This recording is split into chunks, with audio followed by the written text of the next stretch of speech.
Our next presentation, Andrey Sudorgin, the experience of multiband mosaic creation on the base of SAR images.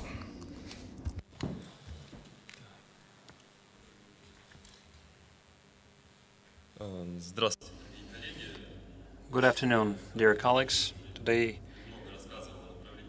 Oleg Gomezov told us a bit about what our institute does. Now I'd like to tell you more about that small but I'd say interesting project that we've implemented.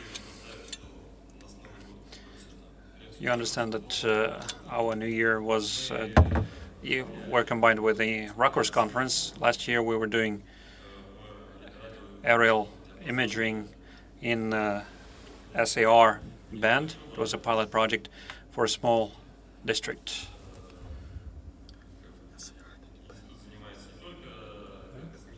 And here we're not only doing space imaging, but also one of the activities was radars with synthesized aperture. The equipment itself is shown on this picture. Here you can see the block made up of the radar of two-band radar. If it becomes 4-band, then the block is exactly 2 times larger. The radars themselves, after putting in quite some time working on different carriers, has shown very good results throughout its career. Here you can see how it looks, how the antenna look externally, which were used in our pilot projects. All the antenna were mounted on Mi-8 helicopter, and all 4 antenna were in action here. Here you can see the technical characteristics of the radar, the different specs for different bands. The swath size also different, because in different bands we have different diagrams of orientation, and as a result we cannot acquire absolutely same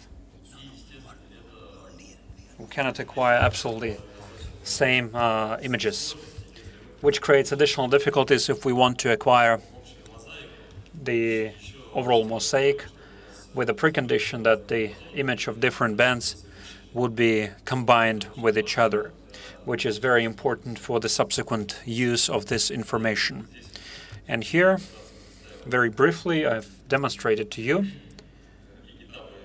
the stages of mosaic construction. First, the frames were positioned based on GPS data installed on the helicopter.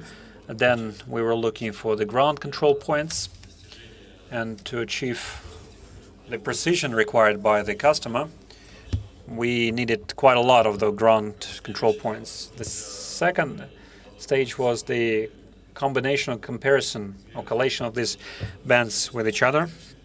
For that we had to measure quite a number of points, and then the whole block of these frames were equalized or referenced, and the whole mosaic was then built with planned transformations to combine or stitch together the images. Here you can see the frames or images in different bands. You can see everybody realizes that they're very much different from the visual band. Besides, they're also very much different from each other. And again, there are many details and complications which creates difficulties for recognition of ground control points. Here as an example, you can see the enlarged picture of the area. For you to see the image itself, you can see that they're very different.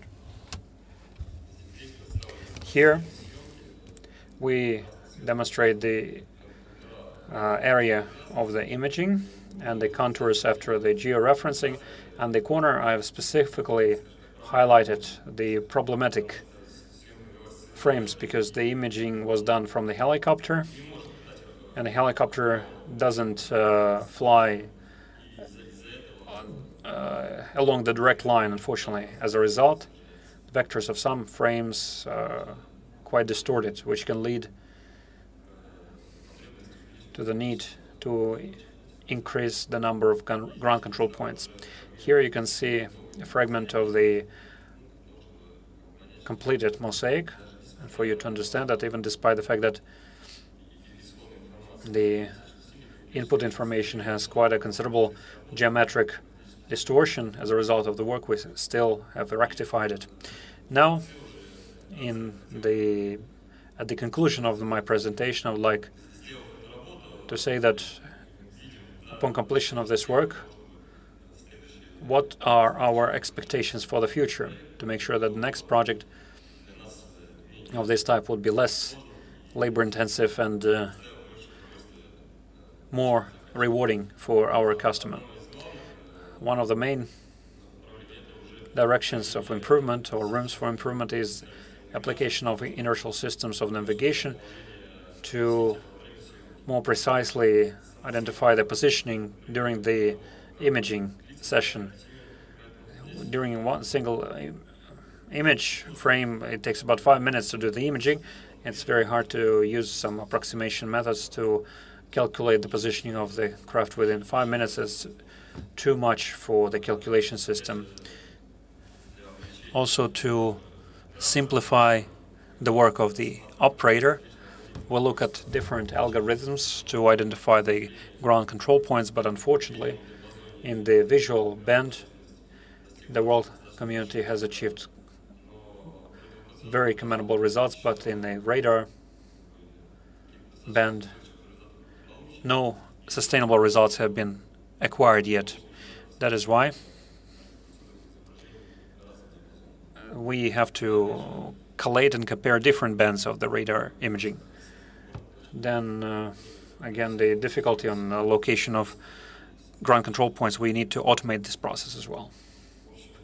In fact, that's the end of my report.